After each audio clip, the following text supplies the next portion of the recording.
नाम है लक्ष्मण कुमार वर्मा एंड बच्चों स्वागत करता हूं आपका हमारे चैनल में। एंड बच्चों आज की वीडियो इंपॉर्टेंट है और बहुत ज़रूरी है आपके लिए। बहुत बच्चों को डाउट है कि सर मुझे ना एडमिशन लेना है। ठीक है, देखो बच्चे दो प्रकार के बच्चे हैं।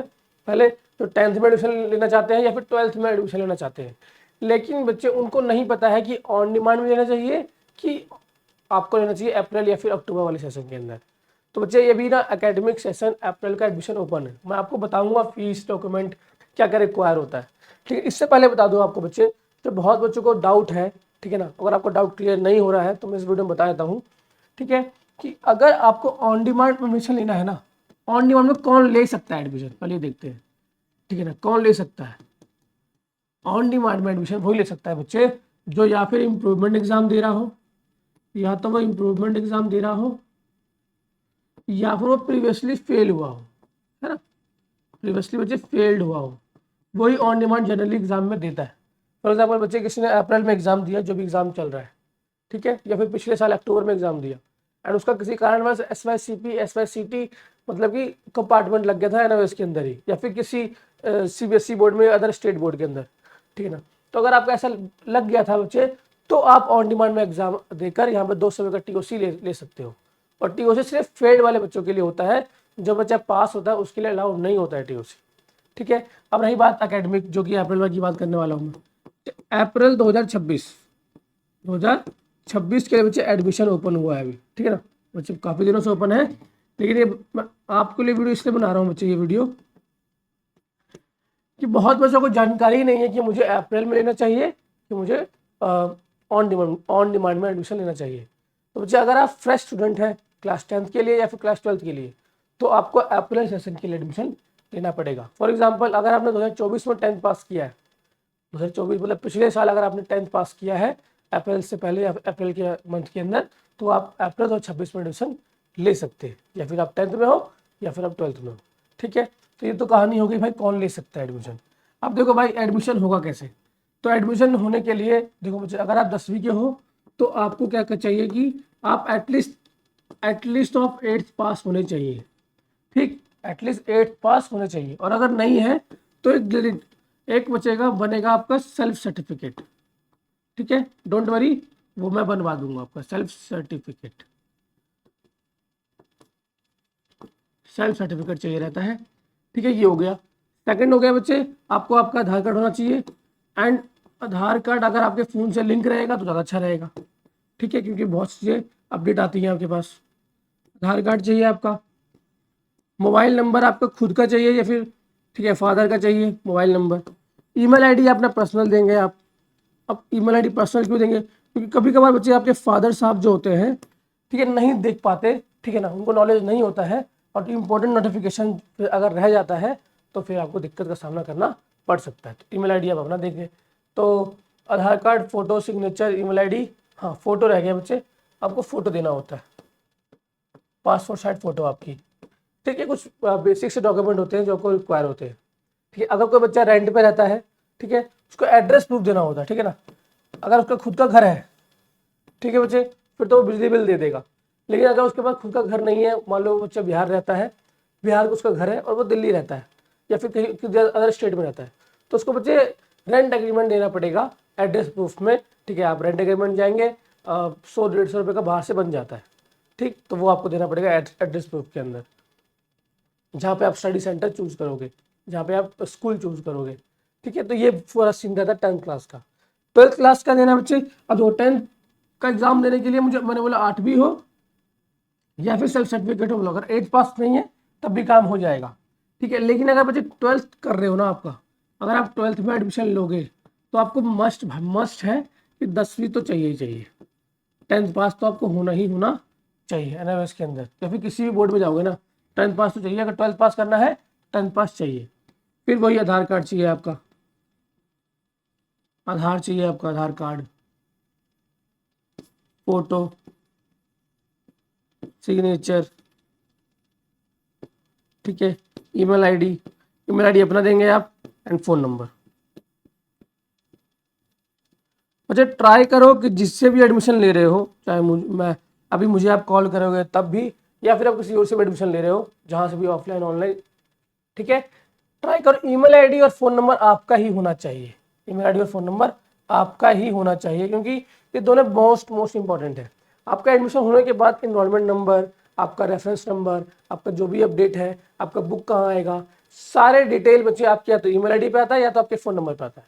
अगर मान लीजिए आपने किसी से एडमिशन लिया और आपको उसने मेल आईडी या फिर फ़ोन नंबर नहीं डाला, तो सारा अपडेट उसके पास जा रहा होगा और आपको डायरेक्टली उससे कनेक्टेड रहना पड़ेगा, और मे भी आपको अलग चार्ज वो ले सकता है उस चीज़ को। तो ध्यान रखना, आप मुझसे एडमिशन ले रहे हो तो मैं तो आपका ही मेल आईडी फ़ोन नंबर डालता हूँ, ठीक है ना, या फिर मेरी टीम डालती है। लेकिन अगर आप किसी और XYZ पर्सन से लेते हैं तो उनको बोलना भाई मेल आईडी मेरा ही होना चाहिए, और पता कैसे चलेगा कि आपका है। तो बच्चे जब एडमिशन हो रहा होता है ना आपका, तो ईमेल पे आता है OTP एंड फ़ोन नंबर में भी OTP आता है, ठीक है, 2 OTP आते हैं ईमेल आईडी के ऊपर और NIOS की साइड से आता है, तो मतलब कोई दिक्कत वाली बात नहीं है, ठीक। ऑफिशियल साइड से आता है ईमेल आईडी पे एंड फ़ोन नंबर पे। और 10वीं का एडमिशन हो रहा तब भी और 12th का एडमिशन हो रहा तब भी बच्चे, ये दोनों बहुत इंपॉर्टेंट है, इसलिए मैं आपको बता दिया मैंने, ये मेल आईडी और फ़ोन नंबर आपका ही होना चाहिए। इससे फर्दर जो फ्यूचर में आपको काम आएगा, लाइक प्रैक्टिकल कुछ भी भरना होगा, फीस मान लीजिए एग्जामिनेशन फीस भरना है और आप भूल चुके हैं, आपको नहीं पता है, ठीक है ना, तो आपके पास मेल पे आ जाएगा या फिर आपके फ़ोन पे आ जाएगा कि हाँ भाई अपडेट किया आपने, अगर फीस नहीं भरा है तो भर दो। तो ये इतना इंपॉर्टेंट है, ठीक है ना। डॉक्यूमेंट हो गया बच्चे। अभी फीस कितना रिक्वायर होता है भाई, बहुत लोग कुछ भी बता रहे होते हैं, ठीक है।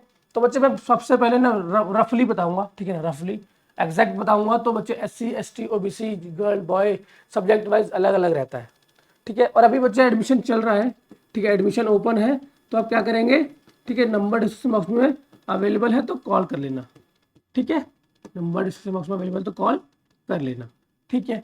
तो भैया फीस कितना रहेगा, तो बच्चे बेसिक फीस बता रहा हूँ, बिल्कुल बेसिक फीस, ठीक है, रजिस्ट्रेशन का, ठीक है, एकेडमिक सेशन के लिए बिल्कुल बेसिक, आप मैक्सिमम 2000 रुपये, ठीक है ना, ये बिल्कुल बेसिक फीस है। अब ये डिपेंड करेगा आपका कि आपने कितना लेट फीस भर रहे हो, ठीक है। मान लीजिए आपने रजिस्ट्रेशन कर लिया, आपने फीस नहीं भरा, तो और फिर लास्ट डेट निकल गया, तो फिर वो 200 रुपये आपका एक्स्ट्रा लेट फीस लग जाता है, ठीक है ना। फिर ये बिल्कुल बेसिक फीस है। फिर इसके बाद बच्चा एग्जामिनेशन फीस भी होता है ना, आप एग्जाम दोगे तो एग्जामिनेशन फीस भी रहेगा, इसके अंदर प्रैक्टिकल फीस भी हो गया है ना, ठीक। तो एग्जामिनेशन फीस क्या होता है, ये भी लगभग बच्चे 2000 रुपये होता है, अगर लेट फीस के साथ नहीं है तो। मतलब कि मान लीजिए 15 लाइक आपका 15 जनवरी आपका लास्ट डेट है, ठीक है ना, किसी भी ये अप्रैल है तो 15 अप्रैल लास्ट डेट है, 15 अप्रैल 2026 लास्ट डेट है फॉर एग्जाम्पल। तो अगर 2000 भरना है 15 तारीख से पहले पहले, और अगर आपने नहीं भरा तो बच्चे 1500 रुपये प्लस इसमें क्या लगता है फिर, प्लस 1500 रुपये बच्चे आपका लगता है लेट फीस। एंड क्या ये लेट फीस और बढ़ेगा, तो हाँ, अगर आप लेट करते हैं तो फिर ये और बढ़ता ही जाता है। इसलिए बच्चे आपका अगर आप एक दिन में लेट करते हो ना, मान लीजिए आपने यहाँ लेट किया तो ये भी इंक्रीज हो जाएगा।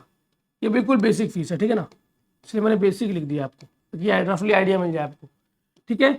और ये भी बच्चे क्या है, बिल्कुल बेसिक है कि अगर आप लेट ना हो तो, लेकिन मैक्सिमम चांसेस के अंदर बच्चे लेट करते हैं, फिर ये फीस इंक्रीज होता है आपका, और ये भी फीस इंक्रीज होता है। तो मैक्स टू मैक्स में अगर मैं बता दूं, ठीक है ना, सब कुछ जोड़कर तो 6000 के आसपास आपका फीस लग जाता है, ठीक है ना, ठीक है, जिसके अंदर आपको A to Z हो जाता है, ठीक है, जी जाने फीस लग जाता है, इससे कम ही लगता है। लेकिन मैं आपको इसलिए बोल रहा हूँ कि मैक्सिमम बच्चे लेट कर रहे होते हैं। अगर आप मान लीजिए अभी एडमिशन ओपन है, अभी आप एडमिशन लेते हैं, तो वो 2000-2500 जो लगता है एडमिशन का फीस वही लगेगा, ठीक है। फिर एग्जामिनेशन फीस लगेगा, तो आप एग्जामिनेशन फीस खुद से पे करो या फिर साथ में दो, ठीक है, ये पूरी कहानी रहती है।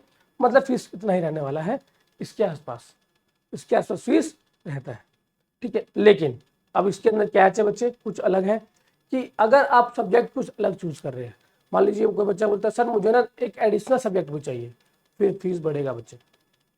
फिर बोलेगा बच्चा नहीं सर मुझे एक वोकेशनल सब्जेक्ट चाहिए, तो फिर फीस बढ़ेगा बच्चे, ठीक है ना। तो सब्जेक्ट वाइज अगर आपका सब्जेक्ट में प्रैक्टिकल है, प्रैक्टिकल वाले सब्जेक्ट आप ऐड करा रहे हैं तो आपको फीस बढ़ेगा।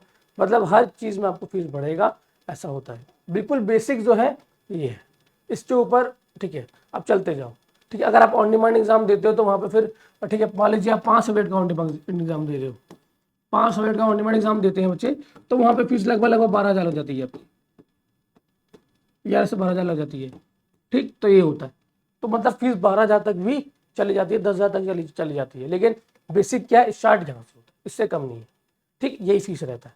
तो आई होप अगर आप फीस को वगैरह सोचते हो सर फीस नहीं पता मुझे, गूगल पर तो कुछ बता रहा होता है, हाँ यूट्यूब पे लोग अलग अलग बता रहे होते हैं, तो बच्चे आपको मैंने क्लियर बता दिया है, यही बिल्कुल फीस होता है। ठीक, अभी 10वीं का है चाहे 12वीं का है, बच्चे 150 का ही अंतर आता है। ठीक है ना, 150 का ही अंतर आता है फीस का। अभी बच्चे एडमिशन आपका ओपन है विदाउट लेट फीस, आपको 1 रुपया भी लेट फीस नहीं लगेगा। ठीक है ना, लेकिन अगर आप एडमिशन लेट करते हैं फिर आपको 200 रुपये पर सब्जेक्ट बढ़ जाएगा लेट फीस, फिर आपको प्रॉब्लम का सामना करना पड़ सकता है। तो नंबर आपको डिस्क्रिप्शन बॉक्स में अवेलेबल है। और बहुत बच्चे बोल रहे थे सर मुझे अप्रैल में 2026 में लेना चाहिए, अगर आप बच्चे 10th पास हो और अगर आपने 25 में पास किया है तो 26 में आपको नहीं दे सकते, 27 में देना पड़ेगा। लेकिन अगर आपने 2024 में 10th पास किया है तो बच्चे आप 2026 में एग्जाम दे सकते हो, एडमिशन ओपन है, नंबर डिस्क्रिप्शन बॉक्स में अवेलेबल है, कॉल कर लो, मैसेज कर लो। एंड बच्चे आई होपफुली आपको समझ में आ रहा होगा। ठीक है, अगर आप लेट करोगे तो फीस बढ़ जाएगा, समझ रहे हो, लेट पकड़ोगे तो फीस बढ़ जाएगा, फिर आप बोलते हो सर फीस बहुत ज़्यादा लग रहा है। ठीक, तो बच्चे ये पूरी कहानी है, आई होप आपका पूरा वीडियो समझ में आया होगा। एंड बच्चे हाँ, बहुत बच्चे बोलते हैं सर ऑन डिमांड का एडमिशन कब ओपन होगा, तो बच्चे मैं आपको ना एक रफली आइडिया देता हूँ इसी वीडियो के अंदर। ठीक है, एक ऐड ऑन कर देता हूँ कि अगर ऑन डिमांड एडमिशन के लिए सोच रहे हो ना आप, ऑन डिमांड एडमिशन के लिए, ठीक है, ऑन डिमांड एग्जामिनेशन के लिए, तो भाई ऑन डिमांड एग्जामिनेशन हमेशा ऑलवेज, चाहे आप अक्टूबर के बाद दो, जनवरी वाला दो, या फिर बच्चे जो भी जुलाई में आने वाला है, तो हमेशा अप्रैल एग्जाम, मतलब कि सिंपल समझते हैं एकेडमिक एग्जाम के बाद ही होता है, एकेडमिक एग्जाम के बाद ही होता है, बाद में लिख देता हूँ, बाद में ही होता है। अक्टूबर का एग्जाम खत्म होता है, फिर दिसंबर जनवरी फरवरी में एग्जाम स्टार्ट हो जाता है ऑन डिमांड का। अभी अप्रैल एग्जाम खत्म होगा, फिर ऑन डिमांड का एग्जाम स्टार्ट होगा। ठीक है, लाइक मान लीजिए अप्रैल का मई में खत्म होने वाला है, फिर उसके बाद एग्जाम स्टार्ट होगा हमारा ऑन डिमांड का। आई होपफुली आपको समझ में आया होगा अगर बच्चा कोई ऑन डिमांड का देख रहा है तो। बाकी बच्चे वीडियो में इतना ही था, वीडियो में कुछ भी अच्छा लगा हो वीडियो को लाइक करना, चैनल को सब्सक्राइब कर दो एंड बच्चे शेयर भी कर दो। बाकी मिलता हूँ नेक्स्ट वीडियो में, तब तक के लिए बच्चे जय हिंद बच्चे।